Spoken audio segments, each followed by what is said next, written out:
नमस्कार। सत्यहिंदी.com के मेरे इस प्रोग्राम पूरा सच में आपका स्वागत है। कुछ अजीब-अजीब घटनाएँ इस हफ्ते हुई हैं और जब पूरा हम देखते हैं, कोई 8 साल का ये पूरा सिलसिला और इन घटनाओं को देखते हैं तो समझ में आता है कि क्या दुनिया में डेमोक्रेसी एक गलत व्यवस्था है या इसका ये जो ब्रांड आया है, वो गलत है।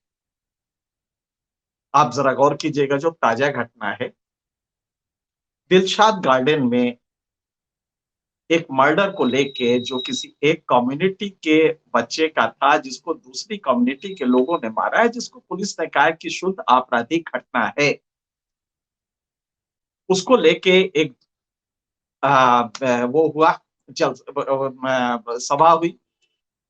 सभा में आग उगला गया, खास करके जो मेजॉरिटी कम्युनिटी के जो तथाकथित धर्म के लोग होते हैं और पब्लिक रिप्रेजेंटेटिव। रिकॉर्ड पे है वहां का एमपी और बगल के यूपी का जो बगल का कॉन्स्टिट्यूएंसी है उसका एमएलए ऐलानिया वो एक दूसरी कम्युनिटी के लोगों का से सब कुछ लेना बंद कीजिए, व्यापार करना बंद कीजिए और इस कम्युनिटी को बिल्कुल आइसोलेट करिए। और दूसरे ने तो मारने काटने की बात कही। उसमें एक बाबा था जिसने कि सीधे मारने काटने की बात की। आईपीसी के प्रोविजन में अगर आप किसी भी तरह से डायरेक्टली इनडायरेक्टली इवन इशारों में इस तरह की कोई बात कहते हैं जिससे कम्युनल पैशन भड़कता हो तो वो अपराध है और 153 बी का अपराध है। उसमें एबीसी सारे हैं। लेकिन इतना बड़ा सब कुछ हुआ और ये रिकॉर्ड पे है। उन भाषणों को देख के हम आपको वो बता नहीं सकते उसका कंटेंट, क्योंकि वो खुद अपने आप में भड़काऊ होगा। लेकिन वो करते रहे हो और दावे के चोट पे दावे से एक एमएलए ने कहा कि मैंने तो पिछले वाले दंगे में भी किया था बहुत कुछ। ये उसने उस वहां ऐलान किया और अब की बार भी ऐलान किया। ये सब कुछ होता रहा और पुलिस ने बड़ी मेहरबानी करके जो दफा लगाई वो थी 188 आईपीसी। दरअसल जो फ्रीडम ऑफ एक्सप्रेशन होता है इसकी कुछ ममानियत है जो कि भारत के संविधान में 19(2) में है, जिसमें राज्य को यह शक्ति दी गई है कि पब्लिक ऑर्डर मेंटेन करने के लिए वो फ्रीडम ऑफ एक्सप्रेशन को, फ्रीडम ऑफ मूवमेंट को और इस तरह के फंडामेंटल राइट्स को रोक सकता है। उसके तहत दफा 144 आज भी वैध है। आप कहीं नहीं जा सकते अगर वहां दफा 144 लागू, वहां कोई जलसा नहीं कर सकते, वहां पे कोई 5 से ज्यादा लोग, 5 और 5 से ज्यादा लोग इकट्ठा नहीं हो सकते, वगैरह वगैरह। इसका वायलेशन अगर होता है तो वो 188 आईपीसी में उसको दर्ज किया जाता है। यही वायलेशन वहां पे दर्ज किया गया। जरा सोचिए, कफील और ऐसे तमाम लोग हैं जो कि एक खास कम्युनिटी के हैं। उन्होंने कुछ भी ऐसा नहीं कहा था, उनको यूएपीए में सालों बंद रखा गया। हाई कोर्ट ने जब डांटा सरकार को कि इन दफाओं में इनको बंद किया, कौन सा गुनाह है इन्होंने किया है, अपने भाषण में क्या कहा है ऐसा जो कि इंसेंडियरी है, जो भड़काऊ है, और तब वो जाके छूटे हैं। लेकिन यही जब यहां पे हो रहा है तो दफा लगाई है गई है 188 आईपीसी, जिसमें कि 1 साल की सजा है, कुछ रुपए जुर्माना है। और ये भी उसमें है कि अगर वो अज्ञानता से कर, उसको नहीं मालूम कि दफा 144 लगी हुई है, तो उसका दोष नहीं माना जाएगा। तो ये सारे लोग कैसे छूटेंगे? कहेंगे हुजूर हमें तो मालूम ही नहीं था कि दफा 144 है यहाँ पे, तो साथ में पुलिस खड़ी थी, पुलिस ने क्यों नहीं बताया? ये कह के वो सब छूट जाएंगे। पुलिस देख रही थी, आग लगाओ भाषण हो रहे थे, लेकिन वो एक खास कम्युनिटी के थे, सत्ताधारी दल के अपने लोग थे जो कि एमएलए और एमपी हैं, वो हमारे रहनुमा हैं, क्योंकि मेजॉरिटी उनकी है। लिहाजा कुछ भी न, संविधान फिर किनारे रख दिया जाता है। विश्वास नहीं होता कि संविधान का इतना वायलेशन, जीते जागते, मतलब जिंदा मक्खी निगलने का ये पूरी प्रक्रिया है। देखते देखते इस तरह के वायलेशन हो रहे हैं। आपको याद होगा जब दंगे हुए थे दिल्ली में, तो एडिशनल पुलिस कमिश्नर ने एक सर्कुलर जारी किया था अफसरों को कि भाई देखो, मेरे मेरे पास हिंदुवादी संगठन आ रहे हैं और कह रहे हैं कि साहब पुलिस उससे काम कर रही है, बायस्ड है, उसको दूसरी कम्युनिटी को नहीं पकड़ रही है, इसलिए इनके प्रति नरमी बरतनी चाहिए। ये उस सर्कुलर में आदेश थे। क्या हुआ उस अधिकारी का? आईपीएस अधिकारी था, संविधान की शपथ ली थी उसने, नरमी बरतने का वो सर्कुलर जारी करता है। ये हुआ था सीए के आंदोलन में। कोर्ट ने धज्जी उड़ा दी पूरे पुलिस की कि किस आधार पे तुम ये केसेस लेके आए हो। ये स्थिति रही। अब जब हम देखते हैं ये कौन सा मॉडल है, मेरे ख्याल से अधिनायकवाद का, लोकतंत्र की चाशनी में, लोकतंत्र के आडंबर में अधिनायकवाद का एक नई किताब लिखी जा रही है। ये फॉर्मेट अलग है। चीन भी कहता है कि डेमोक्रेसी है, पर वो पार्टी स्टेट डेमोक्रेसी है। वहां पार्टी राज्य, जो पार्टी चाहती है वही संविधान होता है। पार्टी स्टेट है। डीपीआर कोरिया भी कहता है, ये नॉर्थ कोरिया ऐसा तानाशाह, वो भी कहता है कि डेमोक्रेसी है। हमने कुछ नए तरह की डेमोक्रेसी निकाली है जिसमें पार्टी स्टेट तो होगी ही, पार्टी, नेशन, स्टेट, ये सारे एक में मिल जाते हैं। जो पार्टी है वही government, party, nation, state and government, ये सारे एक हो जाते हैं। और जो पार्टी के खिलाफ है वो स्टेट के खिलाफ है, वो नेशन के खिलाफ है, और वो सरकार के खिलाफ तो वही है। लिहाजा सीधे 124 के अंदर जाएगा वो। देशद्रोह का उसके ऊपर मुकदमा होता है। कफील इसी का शिकार रहा है। एक जो पत्रकार यहां गया था कप्पन, वो भी इसी का शिकार रहा है। आप जरा सोचिए, हम पार्टी के खिलाफ नहीं बोल सकते क्योंकि पार्टी यकसा हो गई है, पार्टी इन यूनिसन, और बल्कि को टर्मिनस हो गई है। पार्टी जहां खत्म होती है वहीं स्टेट खत्म होता है, वहीं गवर्नमेंट खत्म होती है, और वहीं नेशनलिज्म खत्म होता है। हमारे हमने अगर पार्टी को कुछ कहा तो वो नेशन के खिलाफ है। हमने अगर मोदी जी की सरकार की नीतियों को, किसान की नीतियों को, खास करके जो दूनी करने को कहा था कि दूना कर देंगे, अगर उसको हम क्रिटिसाइज करें, अगर हम कहें कि फसल बीमा योजना फेल हो गई आपकी, अगर हम कहें कि मेक इन इंडिया आपका फेल हो रहा है, अगर हम कहें स्किल इंडिया आपका खत्म हो गया, तो ये माना जाएगा कि ये स्टेट के खिलाफ है और ये देशद्रोह माना जाएगा। एक नया फॉर्मेट बन रहा है जिसमें कि चाइनीज डेमोक्रेसी से ये अलग होगा। ये डेमोक्रेटिक फसाड होगा, इसमें चुनाव भी होगा। चुनाव के पहले कोई एमपी बीजेपी का कहेगा कि उनको सब उनके साथ सब कुछ करिए, लेकिन उसका प्रमोशन हो जाएगा।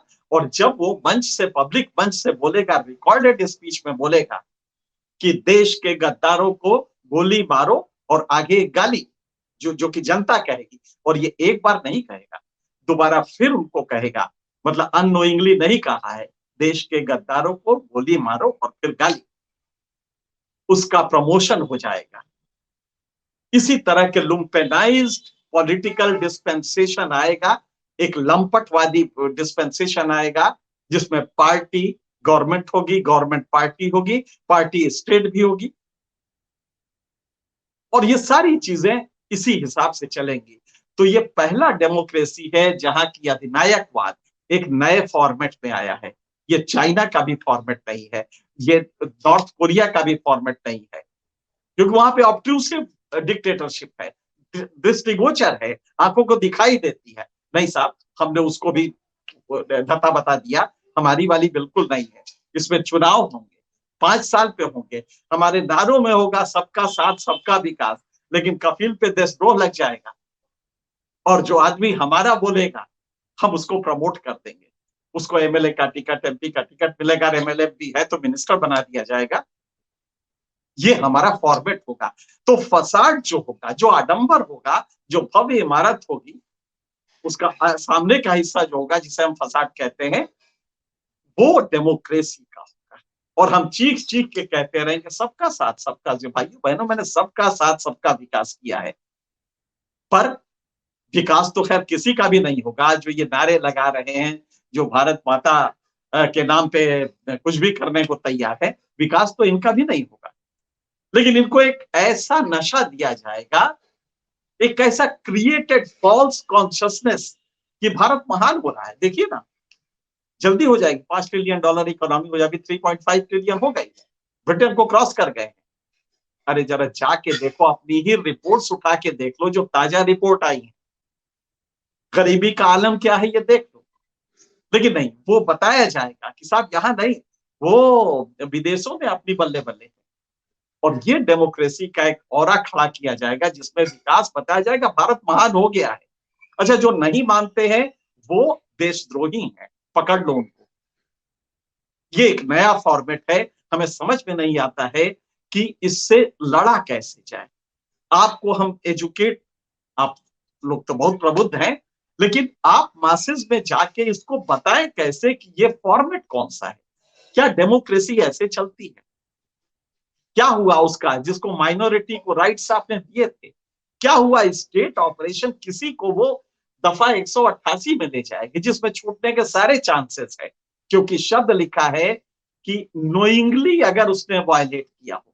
बड़े आराम से ये जो एमपी कह रहा है कि उसने कितना दंगा करवाया और कितना वो सब करवाया, बड़े आराम से छूट जाएगा, क्योंकि दफा तो 188 लगी हुई है, प्रोहिबिटरी ऑर्डर के वायलेशन का लगा है, जिसमें कुछ चंद रुपए का जुर्माना है, एक महीने की कैद है। तो वो बड़े आराम से निकल जाएगा। साहब मुझे नहीं मालूम था कि दफा 144 यहाँ लगी हुई है। और ये बात सच भी है कि सरकारें महीनों वर्षों लगाई रहती है दफा 144, जब मर्जी वो उठा किसी को बंद कर दिया।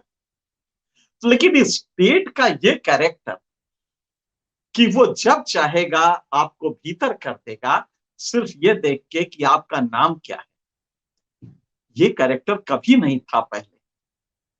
तो ये पार्टी, स्टेट, गवर्नमेंट, नेशन, ये जब को टर्मिनस हो जाते हैं, जब एक ही साथ वो जहां वो खत्म होता है, उसकी सेवा चारों की वही खत्म होती है, तब ये खतरा बढ़ जाता है। और वर्ल्ड में अभी तक पॉलिटिकल साइंटिस्ट के संज्ञान में ऐसा कोई डेमोक्रेसी नहीं आया है। नॉर्थ कोरिया आया है, पूरी दुनिया गाली देती है उसको कि ये तानाशाह है। चीन को गाली देती है कि पार्टी स्टेट कन्वर्जेंस है, जहां स्टेट खत्म होता है वहीं पार्टी, लिहाजा पार्टी और वो आइडेंटिकल हो गए। लेकिन भारत में पार्टी, नेशन, स्टेट, गवर्नमेंट, ये को टर्मिनस और यही नहीं आइडेंटिकल हो जाए, ये मेरे ख्याल से इतिहास का एक पहला नजीर है। और पॉलिटिकल साइंटिस्ट अभी सर खुजलाएंगे कि इसका काउंटर कैसे किया जाए, क्योंकि वो मेजोरिटेरियन रूल लेके आता है और उसके बाद वो सब कुछ करेगा जो कफिल को दबाने के लिए किया जाएगा, और वो सब कुछ करेगा जो इस तरह के लुम्पेन एलिमेंट को बढ़ा के कर सकता है। मेरे ख्याल से इसको अगर गौर से नहीं देखेंगे तो ये प्रजातंत्र सड़ जाएगा। ये प्रजातंत्र तो रहेगा ही नहीं, और जो रहेगा आपके समझ में नहीं आएगा, क्योंकि विकास को मारिए गोली, विकास तो आप हो ही नहीं रहा है। सारे पैरामीटर्स डाउन है। आप कितने पैरामीटर्स गिनाए, इतने सारा भारत महान हो गया और ह्यूमन डेवलपमेंट इंडेक्स में 2 खाने नीचे चला गया है। आप जरा गौर कीजिए, कोई तो ऊपर गया होगा ना, कोरोना तो उसके यहां भी आया था। ग्लोबल अगर सिचुएशन देखेंगे तो दुनिया में भारत 132वें स्थान पे है। 130वें से जीडीपी में भारत चौथे स्थान पे आ रहा है, 5वें स्थान पे आ रहा है।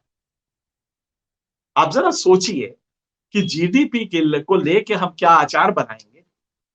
जीडीपी किसी अंबानी का बढ़ रहा होगा, अडानी का बढ़ रहा होगा। बाकी जितने भी मेजर सर्वाइवल पैरामीटर्स है, हेल्थ पैरामीटर्स देखिए, एजुकेशन पैरामीटर्स देखिए, डेवलपमेंट के लिए जो प्रोसेसेस चाहिए वो एब्सेंट है, लिहाजा हमें उसकी जरूरत नहीं है। हम भारत महान टेलीविजन पे बता देंगे, जो अपने हैं टेलीविजन, और टेलीविजन सारे ले लिए हैं। आज एक अखबार की हेडिंग है, फलाने राज्य में, जो कि एक विपक्षी दल का राज्य है, हिंदुओं के घरों पे हमला, शब्द हिंदुओं लिखा है। हम लोगों ने अपने रिपोर्टर्स को खुद, हमने हमेशा सख्त हिदायत दी है कि कभी भी कम्युनिटेरियन आइडेंटिटी डिस्क्लोज नहीं होनी चाहिए। लिहाजा एक समुदाय कहते थे, लेकिन वो चीख चीख के पेज 1 पे कह रहा देश का सबसे बड़ा हिंदी का अखबार हिंदुओं के घर जलाए जा रहे हैं। इस पे दफा नहीं लगती है, जबकि कहा गया है कोई भी उकसाने वाली चीज ना आप लिखें, ना इशारे से बताएं, ना उसको बोलें। ये बहुत साफ लिखा है आईपीसी में 153, अगर आप गौर से देखेंगे साफ लिखा हुआ है। उस अखबार पे तो कोई मुकदमा नहीं होता है, लेकिन अगर कफील सिर्फ ये कहता है कि सीए गलत है, वो जेल में चला जाता है। तो ये किस तरह का स्टेट है जिसमें शपथ खाई थी कॉन्स्टिट्यूशन की, और कॉन्स्टिट्यूशन में सर्टेन ममानियत है। स्टेट का इतना बायस रूल, क्या आप किसी को उठा के बंद कर देंगे, किसी को छोड़ देंगे? आग लगाता हुआ वो एक बाबा गेरुआ पहने मारने काटने की बात कर रहा है, पर उसको कुछ नहीं होता, बल्कि वो लायनाइज्ड होता है। और लायन यही तो होता था, शहाबुद्दीन को लायनाइज किया जब वहां के लोगों ने, तो हम लोगों ने उसको गलत बताया कि सीवान में जो एक क्रिमिनल लायनाइज हो रहा है। लेकिन एक दाढ़ी वाला बाबा जब लायनाइज हो रहा है, आज वो मुखिया बना है, किसी एसपी की हिम्मत नहीं पड़ती है कि वो निकल जाए और वो उसको रोके, सर झुका के कहता है कि बाबा जी आइए ना, गाड़ी में बैठ जाइए। क्या हो गया है राज्य को? राज्य की ताकतें इस तरह काम करेंगी, इतना बायस्ड होके? लेकिन ये चीजें हैं। मैं सिर्फ आपसे ये इल्तिजा करता हूं, इनको गहराई से सोचें, और अगर ये सही है तो हमें दूसरों को बताना, समझाना पड़ेगा, क्योंकि वो शायद एक भ्रम में, एक स्वप्न लोक में जी रहे हैं। और अगर वो जीते रहेंगे तो ये देश ऐसे ही रसातल में जाता रहेगा, भारत महान होता रहेगा।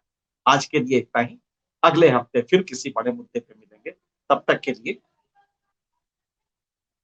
सत्य हिंदी का ऐप डाउनलोड करें गूगल प्ले स्टोर पर।